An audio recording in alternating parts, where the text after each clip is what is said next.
Vitalia Blanco sat in a plush yellow armchair in her home, draped in a multicolored flower smock, and watched as seven-time NASCAR Cup Series champion Jimmie Johnson helped rebuild her home.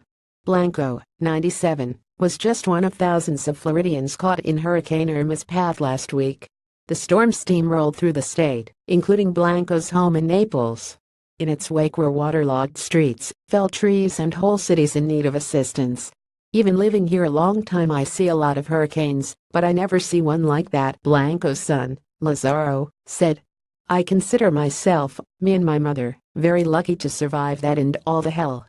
Donations poured in from everyday citizens and celebrities alike, but not all of those famous athletes showed up at Blanco's house to personally check on her. But in came Johnson, who just left a playoff race in Chicago, and now must head to another in New Hampshire.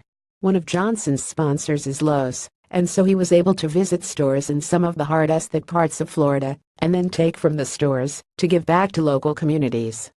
"I love reading and watching and seeing these stories unfold, and all the goodwill that happens in these communities," Johnson said.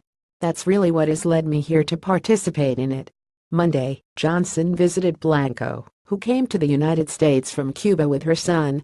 Johnson drove down her Deborah's Latin Street and up the gravel driveway, or at least as much as he could with a downed tree in the way.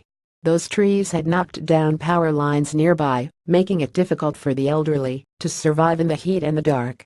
Johnson and Lowe's employees helped install a portable generator at Blanco's home, as well as an air conditioning unit they hooked up to that generator. Afterward, Johnson grabbed a chainsaw and sawed through the largest tree that had fallen in Blanco's yard. Before he left, Johnson went over to sit with Blanco. She grabbed his face, smiled, and then prayed for him having come. "This is the best thing that can happen in my life, I'm telling you, especially for my mother, because she was a little bit upset about this and that, and afraid," Lazaro Blanco said. "The best thing happening in my life is today."